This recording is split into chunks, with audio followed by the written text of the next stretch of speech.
it's been hell in some parts of the country.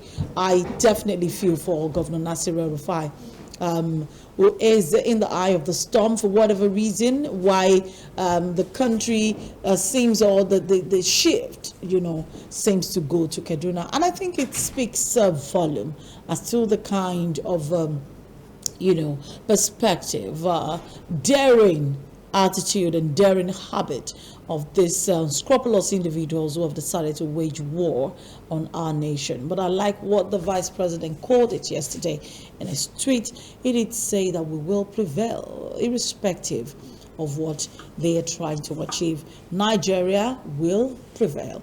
And if Nigeria will prevail, you and I must also open our eyes and see clearly. The incident that happened in Abuja that we're talking about yesterday on the bumper breakfast, more details have been released with over 300 and I think 98 people who bought tickets to be part of that plane ride. But of course, I want to give you the accurate figure.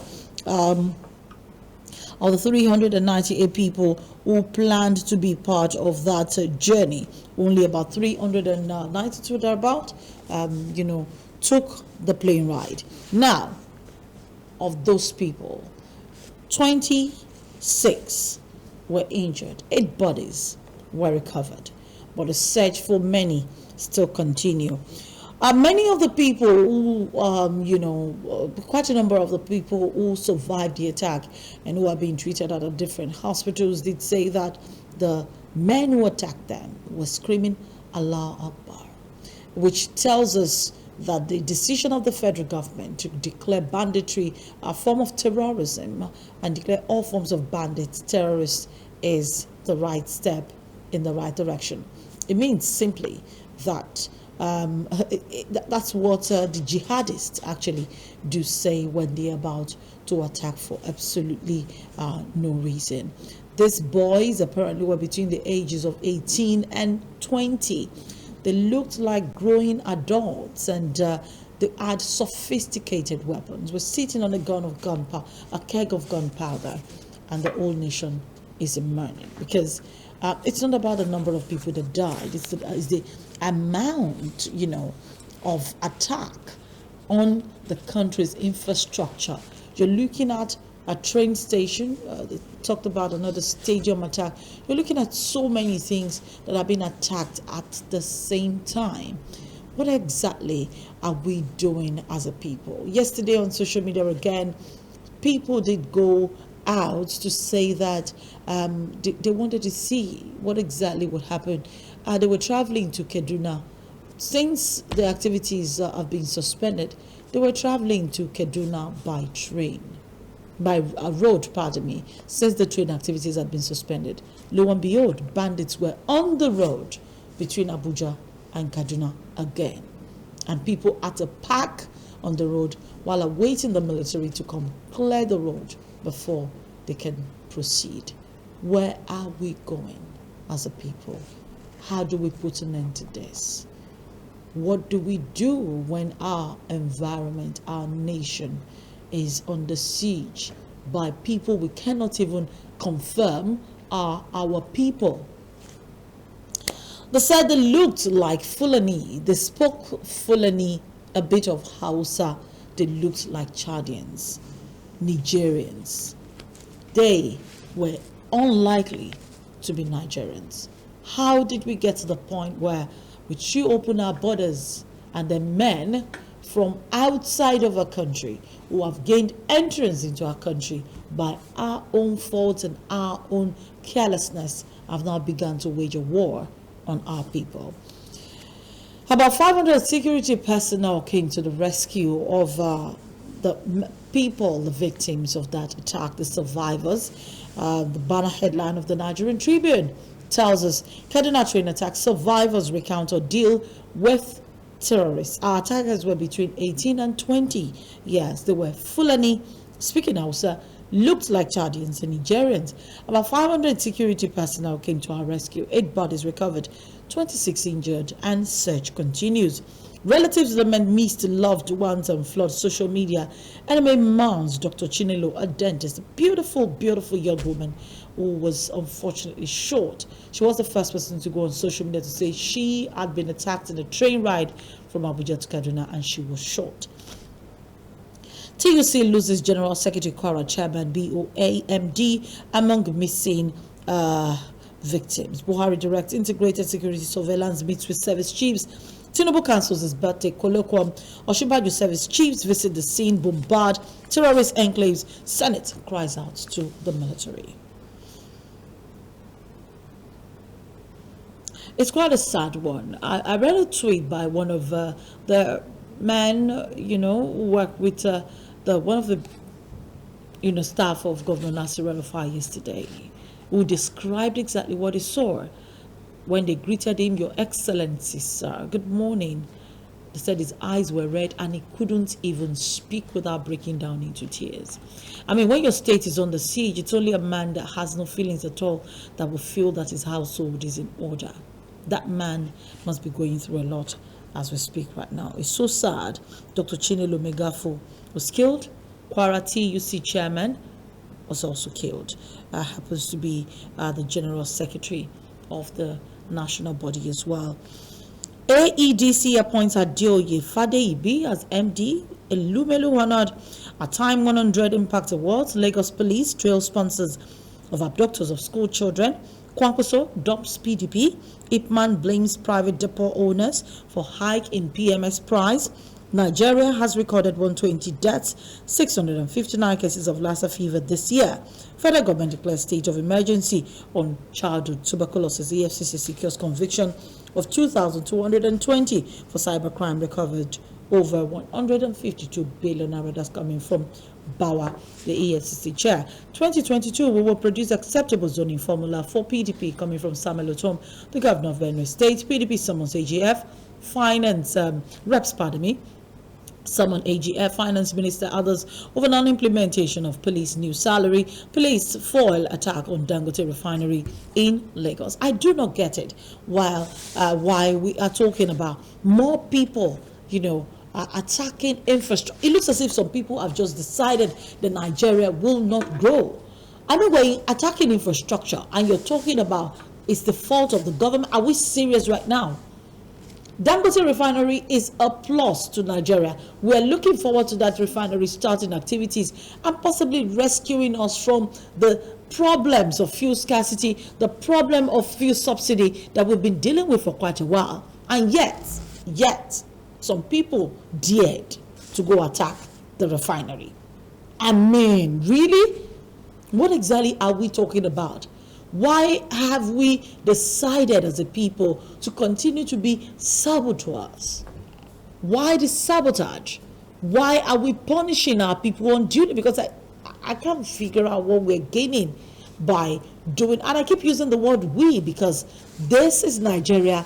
We are Nigerians and we must take responsibility. The people doing this and perpetrating this, whether they're Nigerians, live in Nigeria, they are amongst us.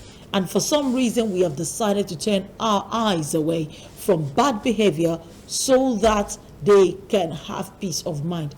You are not having peace, so they are destroying future generations. The government borrows money from China to fix a rail, and then some people go and blow it up. Are you saying that no villager passed by at that point in time and saw these guys lying in wait? Are you saying that nobody saw? Are we saying that there are no drones in our country that can follow the journey? Are we saying there are no cameras, security cameras, especially along that rail corridor, when we already know what's going to happen or what has been happening? What are we doing? Apart from having security forces on board of the train, what are we going to do to make sure they are not attacked from outside? I mean, they didn't plant the explosive devices in 1 minute and it blew up in the next minute. They carefully waited. And that's where we must be doing something wrong and they must be doing something right. And if we continue to do it the way we do it and keep expecting a different result, then we're a bunch of jokers. We need to rise up as a people and say enough is enough to the people who have decided to wage war against us. It's not an APC-led government right now that is at the front of it. It's not a PDP-led opposition that is the problem. It's a war against Nigeria and everything Nigerian. So if we do not put up a united front and put an end to this kind of behavior by cautioning them, by announcing it to the public, by telling the police, by reporting to the military, when you see a sign that these things could be done, then you are also a part of the problem. You are an enabler of the problem, and an enabler of the problem is definitely a part of the problem. Still the same story, front page story again. Guardian newspaper talks about the same thing. Shock as terrorists launch another train attack in 24 hours. Another train attack in 24 hours. And that's quite sad, because as families and friends continue to mourn the attack of terrorists on the Kaduna-Abuja train, another attack was launched again by terrorists to a Kaduna-bound train on Monday night. Nigerians have continued to lament it. Now, this followed the explosion of the Monday rail track explosion at Kaduna train station along the Abuja-Kaduna corridor. Now, you're looking at more. The incident comes after Monday's attack, following which at press time, details of the second attack was still sketchy, but it wasn't clear if there are casualties there. You're looking at Innocent Gigi, president of the Nigeria Union of Railway Workers, confirming the development to newsmen, saying this time around that terrorists had planned IEDs on the tracks, forcing the train heading to Abuja from Kaduna to a stop. We're looking at the train coming from Abuja to Kaduna, stopping. Another one this time around coming from Abuja to Kaduna had to stop. At least 8 persons were killed in Monday's attack, which happened at about 7:45 at Dutse village in Chuku local government area along the Rigasa train station, which is the last transit point of the train. After calm was restored, the passengers walked about 45 kilometers under security cover to Abuja-Kaduna highway, where they were conveyed from with buses by men of the Nigerian military.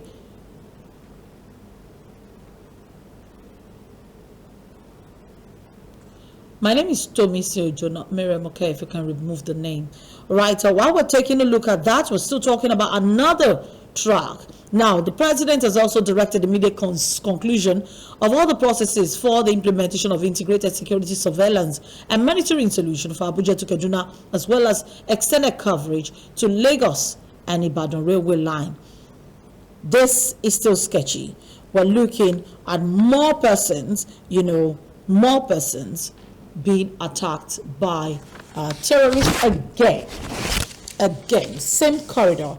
First the one coming in, then next the one going out. Buhari to service chiefs, be more decisive, don't spare anyone unlawfully wielding AK-47 or any other weapon. Amechi, government's slow procurement process led to loss of lives on Abuja-Kaduna train. Oshibajo cancels his Lagos trip, visits Kaduna to condole with victims. Tinubu calls of 70th birthday celebration over attack.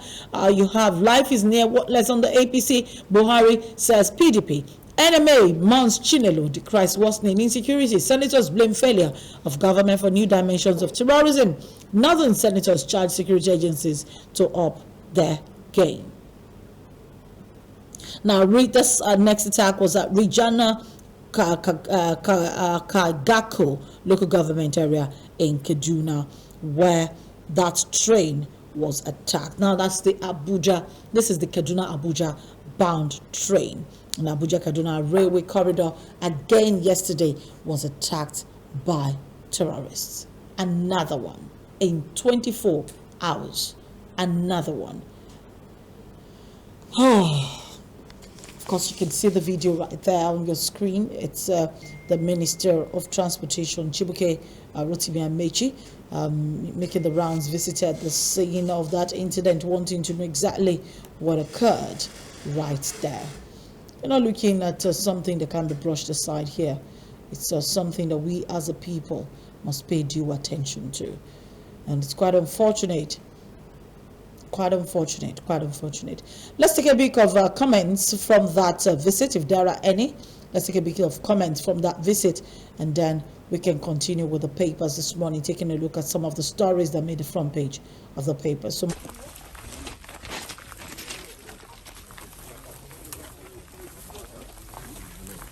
in the studio.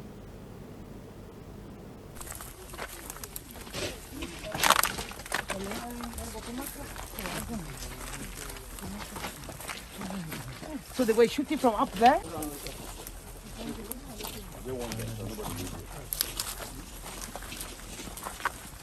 The man holding his waist is the speaker, the Minister for Transportation, Rotimi Amechi. I mean, after spending millions and billions of naira, borrowed naira, fixing a train and buying a train, to use that infrastructure, and then you're beginning to practice, test it out, see if this is comfortable. And then some people wake up in the morning